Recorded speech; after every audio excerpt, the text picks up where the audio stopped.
सुप्रभात। कक्षा 10 की हिंदी की इस कक्षा में एक बार पुनः आप सभी का जो है स्वागत है।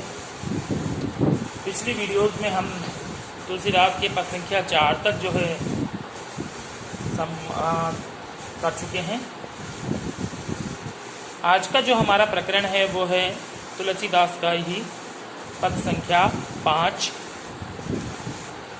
पिछला पद जहाँ ख़त्म हुआ था वहाँ लक्ष्मण की जो है वार्तालाप चल रही थी और लक्ष्मण जो है मुनि परशुराम से कह रहे थे कि जो शूरवीर होता है वो युद्ध भूमि में जाकर युद्ध करता है, वो व्यर्थ में ही जो है अपने कार्यों की डींग नहीं हाँका करता। इस तरह से जो है उनका क्रम जारी था। बेटा ये जो पद संख्या 5 है इसमें भी जो प्रथम पंक्ति है ये लक्ष्मण के ही द्वारा कही हुई है और शेष समस्त जो पंक्तियां हैं समस्त जो पंक्तियां हैं वो परशुराम और लक्ष्मण और राम के जो गुरु हैं विश्वामित्र, उन दोनों के बीच की वार्तालाप की पंक्तियां हैं। प्रथम जो पंक्ति है उसमें लक्ष्मण जी बोल रहे हैं, क्योंकि आपको पता है कि पिछले पद संख्या 4 में लक्ष्मण जी ही बोल रहे थे और उन्होंने यहाँ तक बोलना जो है जारी रखा। उसके बाद जो है परशुराम जी बोल रहे हैं। तो देखेंगे बेटा, साथ के साथ पहले शब्दार्थ देख लें और एक एक पंक्ति का अनुवाद देख लें, उसके बाद जो है फिर कंटिन्यू देखेंगे। जैसा कि आपको पता लग ही गया है 4 पद हम पढ़ चुके हैं। तो देखेंगे, तुम्हें का मतलब हो गया बेटा तुम, तो यानी तो ही रहेगा। कालू का मतलब हो गया बेटा काल यानी मृत्यु। काल का मतलब हो गया मृत्यु। हाँक का मतलब हो गया बेटा हाँक कर लाना या ले आना। जनु लावा यानी मेरे लिए ले आए हो। बार बार मोही लागी बुलावा, बार बार देखो शब्दों की आवृत्ति हो रही है। एक समान शब्दों की 2 बार आवृत्ति होती है और उनका एक ही अर्थ रहता है, तो वहां पर पुनरुक्ति प्रकाश अलंकार होता है बेटा। तो इस बार बार में पुनरुक्ति प्रकाश अलंकार है। मोही यानी मुझे, लागी बुलावा यानी मेरे लिए बुला रहे हो। ये जनु का मतलब हो गया बेटा मानो। जनु यानी मान। एक सुना होगा आपने उत्प्रेक्षा अलंकार होता है। उत्प्रेक्षा अलंकार में जनु, मनु, जानो, मानो ऐसे वाचक शब्द होते हैं बेटा, जिनका तात्पर्य होता है मानो। मानो मतलब संभावना व्यक्त करना। तो यहाँ लक्ष्मण द्वारा ये संभावना व्यक्त की जा रही है। वो परशुराम से कह रहे हैं कि हे मुनि, मुझे तो ऐसा लगता है कि तुम वास्तव में ही जो है मृत्यु को मेरे लिए हाँक कर ले आए हो या बुला कर ले आए हो। बार बार मोही लागी बुलावा, इसीलिए उसे बार बार मेरे लिए बुला रहे हो।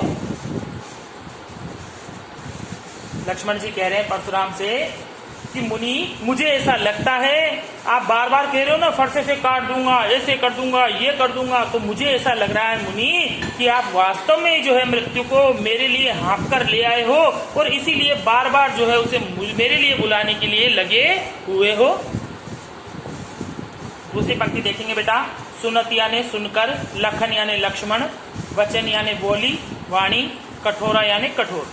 लक्ष्मण के कठोर वचन सुनकर, लक्ष्मण ने कौन से कठोर वचन बोले? अब ये भी बोले ही हैं कि हे मुनि, मुझको लगता है कि तुम मृत्यु को मेरे लिए बुलाकर ले आए हो, बार बार जो है उसे मेरे लिए बुलाने लग रहे हो।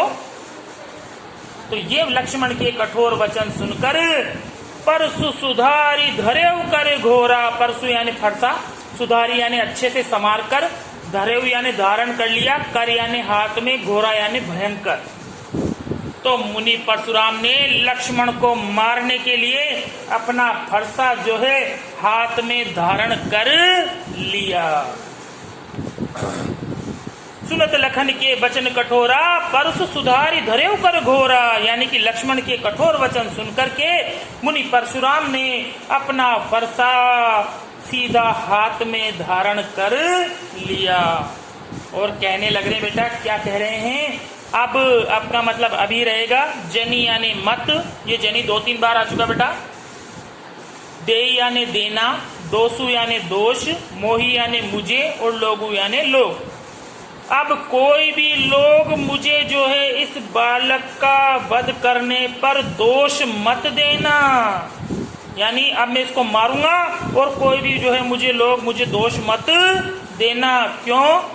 कटुवादी बालक बद जोगु। कटु या वादी का मतलब हो गया बेटा कड़वे वचन बोलने वाला, बालकु यानी बालक, बद जोगु का मतलब हो गया बेटा मारने योग्य, क्योंकि ये कड़वे वचन बोलने वाला बालक मारने योग्य ही है। बाल बिलोकी, बाल यानी बालक, बिलोकी यानी जानकर या देखकर, बहुत यानी बहुत, मैं का मतलब परशुराम खुद के लिए आया है, बाचा यानी बचाता आया हूँ। परशुराम जी कह रहे हैं कि अब तक मैं इसे बालक जानकर या बालक समझकर बहुत बार बचाता आ रहा हूँ। अब यहू मर निहार भा साचा, लेकिन अब यहू यानी यह, मर निहार यानी मरने, भा यानी हो गया है, और साचा यानी वास्तव में। लेकिन मैं बालक जानकर इसको बहुत बचाता आया हूँ, लेकिन अब ये वास्तव में ही मरने योग्य हो गया है। बात बहुत बढ़ गई बेटा, लक्ष्मण को मारने के लिए तत्पर हो गए हैं परशुराम। इस तरह बात को बड़ी हुई जानकर अब उनके जो गुरु हैं, कौन? विश्वामित्र, वो खड़े हो जाते हैं। ऐसा ना हो बात ज्यादा बढ़ जाए, इसलिए गुरु ने बीच में ही रोक दिया और गुरु जी बीच में ही खड़े हो गए हैं। कौशिक का पहले भी आया बेटा विश्वामित्र। कौशिक कहा क्षमई अपराधु। विश्वामित्र जी कह रहे हैं परशुराम से कि आप जो है इसके अपराध को क्षमा कर दीजिए, आप जो है इस बालक के अपराध को क्षमा कर दीजिए। बाल दोष गुण गण ही न साधु। बालकों के गुण और दोष, गण यानी गिनना, न साधु सज्जन व्यक्ति, यानी कि जो सज्जन व्यक्ति होते हैं, जो महापुरुष होते हैं, वो बालकों के गुण दोष की ओर ध्यान नहीं देते हैं, उनके गुणों को और दोषों को नहीं गिनते हैं। यहाँ से वापस देखेंगे बेटा, विश्वामित्र जी ने जो है परशुराम से कहा कि आप इस बालक के अपराध को क्षमा कर दीजिए, क्योंकि जो साधु होते हैं, जो सज्जन व्यक्ति होते हैं, वो बालकों के गुण दोषों की ओर ध्यान नहीं देते हैं।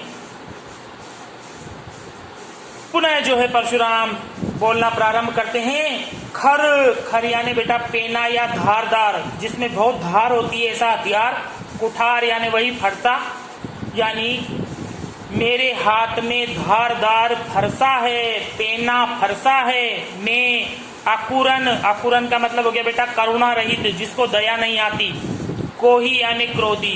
क्या कह रहे हैं कि मेरे हाथ में धारदार फरसा है और मैं स्वभाव से बहुत ही निर्दयी और क्रोधी हूँ। आगे अपराधी गुरुद्रोही, और मेरे सामने मेरे गुरु का अपराध करने वाला शत्रु खड़ा हुआ है। गुरु का अपराध कैसे किया बेटा? क्योंकि परशुराम के गुरु हैं शिव और उनका धनुष तोड़ दिया, इसलिए उनका अपराधी हो गए कौन? राम लक्ष्मण। तो मेरे आगे जो है मेरे गुरु का अपमान करने वाला शत्रु खड़ा हुआ है, जो क्या कर रहा है? उत्तर देत, जो मुझे उत्तर पर उत्तर दिए जा रहा है। उत्तर देत का मतलब हो गया जो उत्तर पर उत्तर दिए जा रहा है। छोड़ऊं बिनु मारे, यदि आज मैं इसे बिना मारे छोड़ रहा हूँ या जीवित छोड़ रहा हूँ, तो केवल कौशिक सील तुम्हारे। तो हे विश्वामित्र जी, आपके सील स्वभाव के कारण ही जीवित छोड़ रहा हूँ। न त एही काटी, नहीं तो यही काट देता इसको कुठार कठोरे अपने कठोर फरसे से। और गुरु ही का मतलब हो गया बेटा गुरु के उऋण, ऋण से मुक्त होते हो जाता श्रम थोड़े थोड़े से परिश्रम से। यानी कि अगर आप बीच में नहीं बोलते और आपका सील स्वभाव में नहीं देखता, तो मैं इसको अभी यहीं काट कर जो है अपने कठोर फरसे से टुकड़े टुकड़े कर देता और अपने गुरु के ऋण से जो है थोड़े ही परिश्रम से जो है मुक्त हो जाता। गादी सुनू, ये भी बेटा विश्वामित्र के लिए ही आया है। गादी का मतलब बेटा विश्वामित्र के पिता का नाम है गादी ऋषि, उनके ये पुत्र हैं। तो गादी सूत का मतलब वही हो गया विश्वामित्र, और गादी सुनु का मतलब भी विश्वामित्र जी।